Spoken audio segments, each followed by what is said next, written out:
இம்மானுவேலராகிய இயேசு கிறிஸ்துவின் நாமத்தில் உங்கள் யாவருக்கும் என் அன்பின் வாழ்த்துக்கள். இந்த நாளின் தியானத்தின் தலைப்பு யெகோவா ஈரே, ஜெகோவா ஜைரே. வாசிக்க வேண்டிய வேத பகுதி மத்தேயு 1 அத்தியாயம் 18 முதல் 25 வசனம் வரை. இயேசு கிறிஸ்துவின் பிறப்பின் விவரமாவது, அவருடைய தாயாகிய மரியாள் யோசேப்புக்கு நியமிக்கப்பட்டிருக்கையில் அவர்கள் கூடி வரும் முன்னே அவள் பரிசுத்த ஆவியினாலே கர்ப்பவதியானாள் என்று காணப்பட்டது.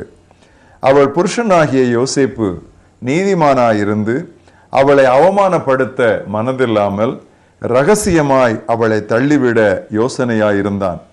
அவன் இப்படி சிந்தித்துக் கொண்டிருக்கையில் கர்த்தருடைய தூதன் சொப்பனத்தில் அவனுக்கு காணப்பட்டு, தாவீதின் குமாரனாகிய யோசேப்பே, உன் மனைவியாகிய மரியாளை சேர்த்து கொள்ள ஐயப்படாதே.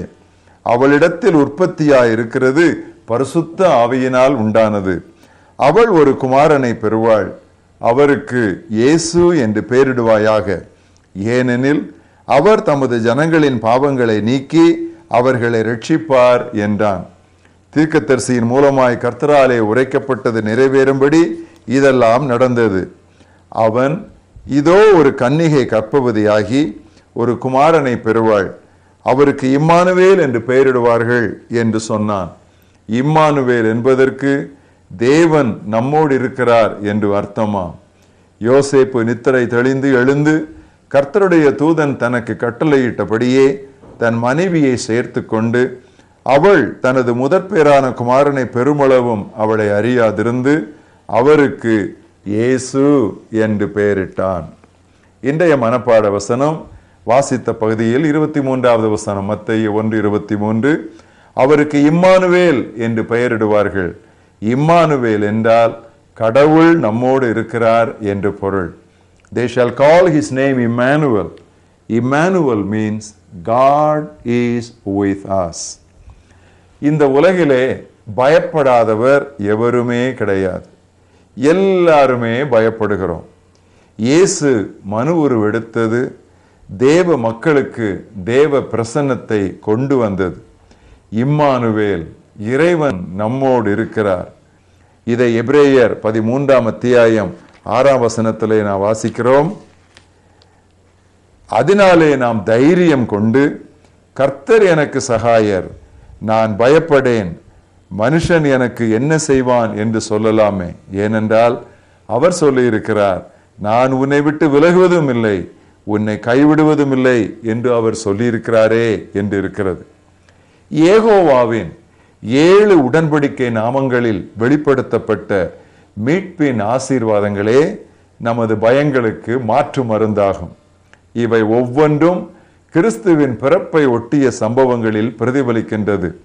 வாழ்நாளெல்லாம் நம்மை அடிமைப்படுத்தும் பயத்திலிருந்து நம்மை விடுவிக்கவே இயேசு சதையும் இரத்தமும் உள்ளவராய் மாறினார். எபிரேயர் 2:14-15 வசனங்களிலே வாசிக்கிறோம். பிள்ளைகள் மாம்சத்தையும் இரத்தத்தையும் உடையவர்களாய் இருக்க அவரும் அவர்களைப் போல் மாம்சத்தையும் இரத்தத்தையும் உடையவரானார். மரணத்துக்கு அதிகாரியாகிய பிசாசானவனை தமது மரணத்தினாலே அழிக்கும்படிக்கும் ஜீவகாலமெல்லாம் மரண பயத்தினாலே அடிமைத்தனத்துக்குள்ளானவர்கள் யாவரையும் விடுதலை பண்ணும்படிக்கும் அப்படியானார். இன்றும் அடுத்து வரும் 3 நாட்களும் பயத்தை விரட்டும் இந்த 7 பெயர்களை நாம் தியானிப்போம். முதலாவது யெகோவா ஈரே, ஜெகோவா ஜைரே. பலிக்காக தேவன் ஒரு ஆட்டுக்குட்டியை கொடுத்த இடத்திற்கு ஆபிரகாம் யெகோவா ஈரே என்று பெயரிட்டார். கர்த்தர் பார்த்து கொண்டார் என்று ஆனந்த முழக்கமிட்டு அவர் மலையிலிருந்து இறங்கினார். இந்த சம்பவத்தை குறிப்பிட்டு பின்னர் இயேசு சொன்னது, ஆபிரகாம் எனது நாளை காண ஆசையாய் இருந்தான், கண்டு களிகூர்ந்தான் என்று இயேசு கூறினார். இதை யோவான் 8:56 நாம் வாசிக்கிறோம். குற்ற உணர்வுக்கு மனசாட்சி செலுத்துகிற வரியே பயம் என்பது. Fear is the tax that conscience pays to guilt. பாவம் செய்யும் முன் ஆதாமிற்கு பயம் ஏது? பாவம் செய்த பிறகுதான் தேவனாகிய சத்தத்திற்கு பயந்து நான் ஒளித்துக் கொண்டேன் என்று சொன்னான். கிறிஸ்துவின் மரணமோ நமது பாவத்திற்குரிய தண்டனைக்கான முழு கிரயத்தையும் நமக்காக செலுத்திவிட்டது. அவரது இரத்தம் எல்லாவித குற்ற உணர்வுகளிலிருந்தும் நம்மை மீட்டு விடுகிறது. அதைத்தான் எபிரேயர் 9ஆம் அத்தியாயம் 14ஆம் வசனத்திலே நாம் இவ்விதமாக வாசிக்கிறோம். 9:14, நித்திய ஆவியினாலே தம்மை தாமே பழுதற்ற பலியாக தேவனுக்கு ஒப்பு கொடுத்த கிறிஸ்துவனுடைய இரத்தம் ஜீவனுள்ள தேவனுக்கு ஊழியம் செய்வதற்கு உங்கள் மனசாட்சியை செத்த கிரியைகள் இல்லாமல் சுத்திகரிப்பது எவ்வளவு நிச்சயம். இப்பொழுது பிரியமானவர்களே, நாம் எல்லா பயங்களிலெல்லாம் படுமோசமாகிய மரண பயத்திலிருந்தும் விடுவிக்கப்பட்டு விட்டோம். எபிரேயர் 2:14-15 இருக்கிறது. ஜீவகாலமெல்லாம் மரண பயத்திற்குட்பட்டவர்களை விடுவிக்கும்படிக்கே இயேசு அப்படியானார். மரியாளின் மகனுக்கு இரட்சகர் என்று பொருள்படும் இயேசு என்ற பெயரை கொடுக்க தூதன் யோசேப்புக்கு சொன்னான். ஆம், தமது மக்களை அவர்கள் பாவங்களிலிருந்து ரட்சிப்பதே கிறிஸ்துவின் தலையாய பணி. மத்தேயு 1:21 வாசித்தோம். அவருக்கு இயேசு என்று பெயரிடுவாயாக, ஏனெனில் அவர் தம்முடைய ஜனங்களின் பாவங்களை நீக்கி அவர்களை ரட்சிப்பார். எனவே பிரியமானவர்களே, நமக்கு ஆக்கினை தீர்ப்போ தண்டனை தீர்ப்போ கிடையவே கிடையாது. கிறிஸ்து இயேசுக்குட்பட்டவர்களாக இருந்து மாம்சத்தின்படி நடவாமல் ஆவிக்கேற்றபடி நடந்து கொள்கிறவர்களுக்கு ஆக்கினை தீர்ப்பு இல்லை என்கிறது ரோமர் 8:1. நமது வாழ்வில் உள்ள ஏதாவது ஒரு தோல்வியையோ குறைவையோ சுட்டிக்காட்டி நம்மை மனமடிவாக்க பிசாசுக்கு நாம் இடம் கொடாதிருப்போம். தேவாட்டு குட்டியானவர் பாவங்கள் யாவற்றையும் சுமந்து தீர்த்து விட்டாரே. கயவனின் பொய்களை அவிசுவாசிப்போம், கல்வாரியின் பொக்கிஷங்களை அறிக்கையிடுவோம். நீங்கிட்டே நீங்கிட்டே நீங்கிட்டே என் பாவ பாரமெல்லாம் நீங்கிட்டே நீங்கிட்டே நீங்கிட்டே நீங்கிட்டே என் பாவ பாரமெல்லாம் நீங்கிட்டே என்று கத்தி கத்தி பாடுவோம். பயப்படாதிருப்போம். rolled away, rolled away, rolled away, the burden of my sin rolled away. பாமாலையிலே அழகான ஒரு பாடலில் இருந்து ஒரு கவியை வாசிக்கிறேன். பாவம் சாவம் யாவும் போக்க, பாவிகளை பரம் சேர்க்க, ஆவலுடன் மண்ணில் வந்த அற்புத பாலா ஸ்தோத்திரம். அவருக்கு இம்மானுவேல் என்று பெயரிடுவார்கள். இம்மானுவேல் என்றால் கடவுள் நம்முடன் இருக்கிறார் என்று பொருள். ஏகோவா ஈரே, ஜெகோவா ஜைரே, கர்த்தர் பார்த்து கொள்வார்.